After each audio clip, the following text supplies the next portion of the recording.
Do any of you have collections of some kind? Does anyone out there collect stamps or Hummel figurines or anything like that? You collect pennies? Nice. Do you have any Indian head pennies? Do you have any Indian head pennies? You do? Excellent. How about anybody else?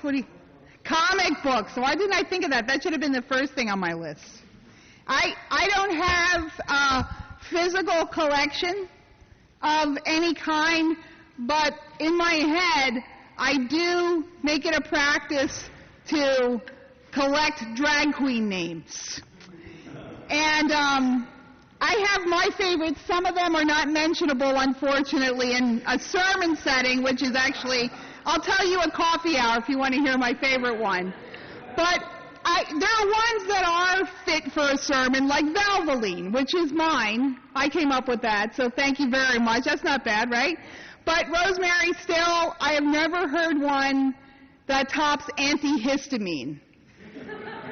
That is my favorite clean drag queen name, let's say. So there was a person that I didn't really know, but was a town character in a community that I used to serve, who dubbed herself Taxi. And that's pretty good, right? She wasn't a drag queen. She was a trans woman. And she was really well known in the city because this was like 1995. And she was an extremely out trans woman. And not only was she very much out, she lived on the poor side of town. And it just so happens in this city, if you think 1995, think trans woman, on the poor side of town culturally, it's really like 1955. So this chick was like, as far as I was concerned, like a Navy SEAL. Because she was the toughest human being I had ever seen walk the earth so far. And like a Navy SEAL, besides being brave, she was also on a mission. A Navy SEAL might be on a mission to go liberate a city or to go catch the bad guy and bring the bad guy to justice. But Taxi was on a mission to be herself wherever she went and whoever was there. And she did it with incredible style. I would be outside on the street once in a while with my youth group and some of the moms who would help out, and we would be doing a game on the playground or going out to have ice cream. And I would hear a half a block away before she even got up to where we were. And the way that I'd hear it was all the whispering and the laughing. And the closer she got, the kids' heads would perk up, and actually the moms, too, would look up, and the fingers would come out. There would be, "There's Taxi!" And everybody would yell and laugh, and there'd be all of these lewd comments about what was under that dress. And Taxi always wore a dress that showed off her extremely perfect hourglass figure. She had red high heels on most of the time, usually a few sets of false eyelashes and sometimes some 5 o'clock shadow. And she would look up, stand tall, walk straight down the street if there weren't any cars coming. She acted as though she was stone deaf to all of the comments that were coming her way, and it was like she was a swimmer and she was looking for the edge of the pool, and she didn't see anything else. And that's, I think, how she made it through the day. But no one was going to stop her from being Taxi, and that's just how it was. So while this was happening, I would make these really limp comments about how it was rude and that they really shouldn't do that.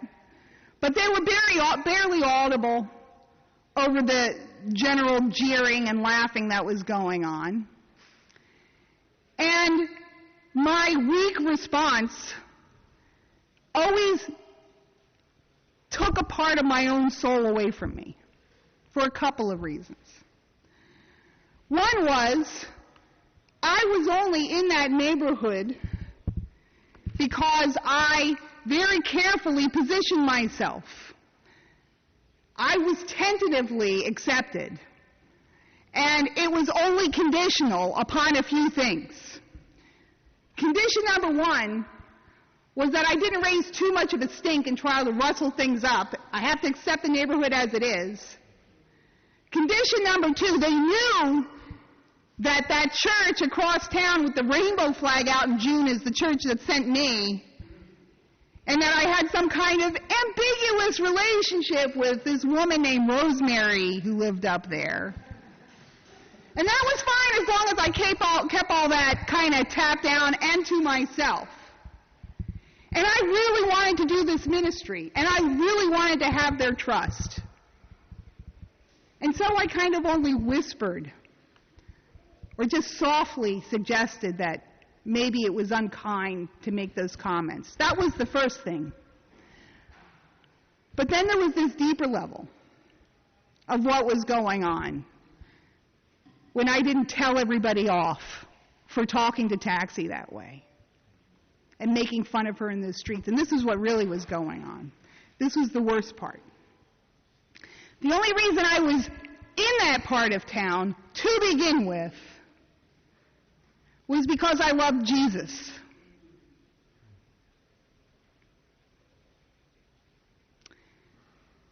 Jesus, who went and sat with the Samaritan woman at the well, who nobody would give the time of day, and didn't care that he was seen with her in broad daylight at 12 noon. That Jesus. Jesus who knew all about Rosemary and me. That Jesus. Jesus who called out the centurion soldier's faith and told all the good religious people about how this was the most faithful human being he'd ever met. That Jesus. That was the Jesus who brought me to that ministry to the first place. And so when I didn't stand out in the middle of the street and defend Taxi and curse somebody out, frankly, I wasn't denying Jesus. I was denying myself. Because the core of my existence then and the core of my existence now is that I love Jesus. And if I don't have that, I don't have anything left to give. I ate my own self. I ate my soul with my complicity.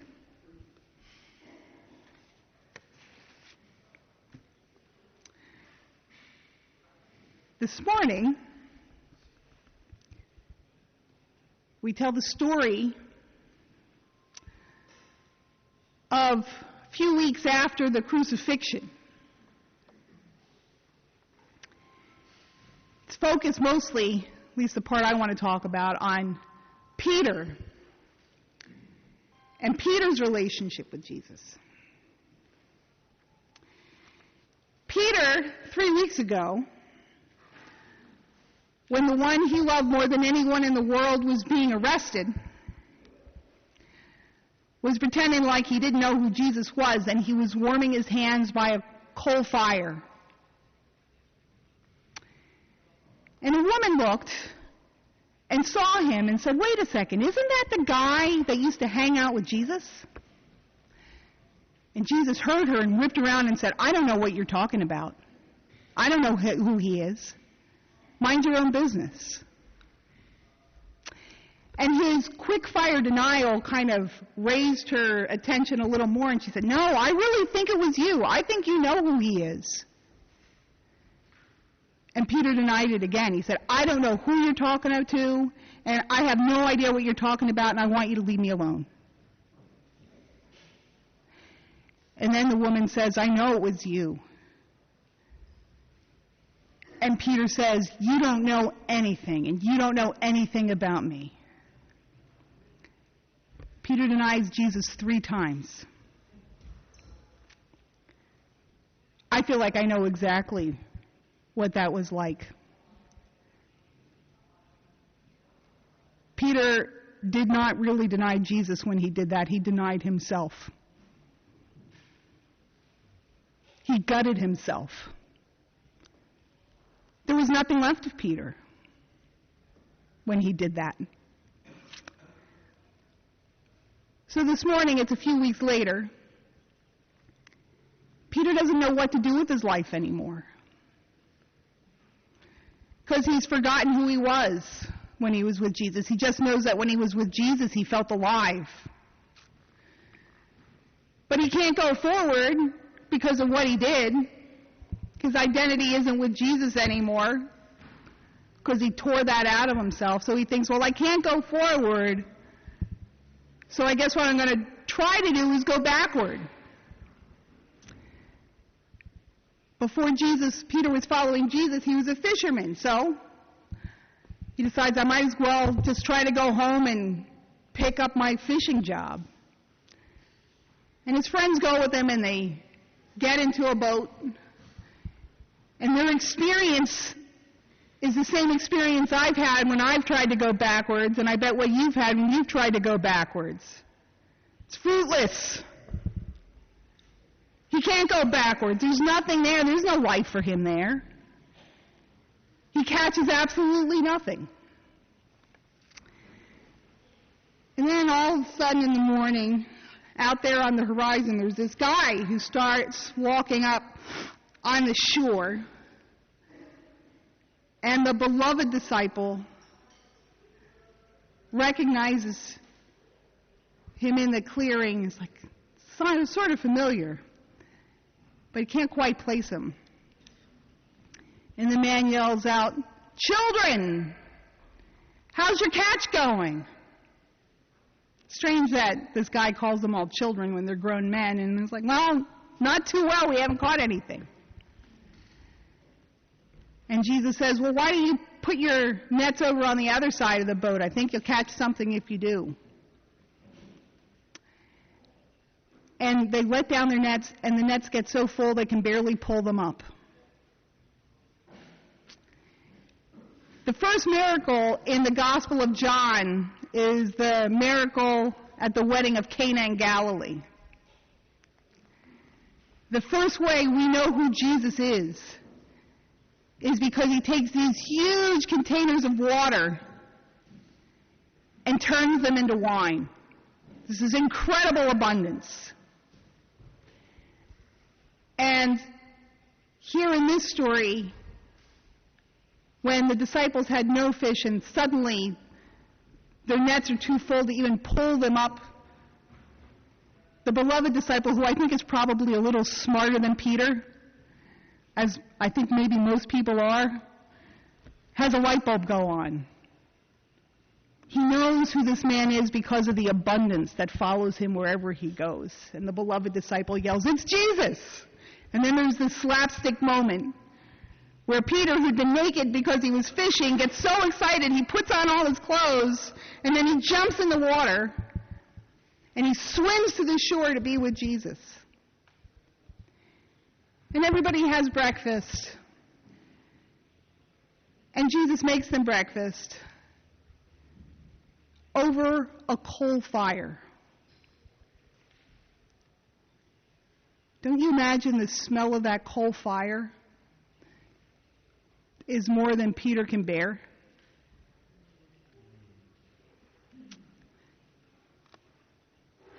And then Jesus looks at Peter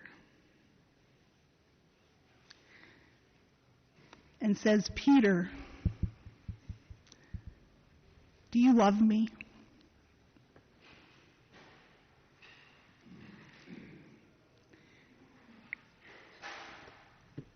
What can Peter say? His whole life is Jesus. The only life he wants is Jesus. And he says, "You know I love you." And Jesus says, "Feed my sheep." He asks a second time, "Peter, you love me?" he even asks a third time.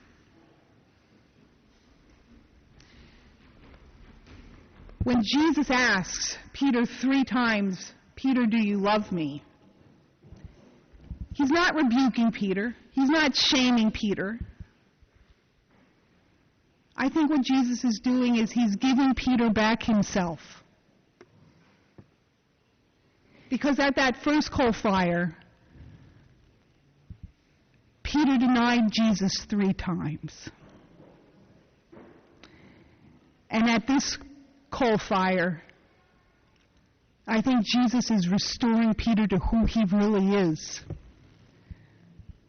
by giving him the opportunity to say to his face how much he loves Jesus 3 times.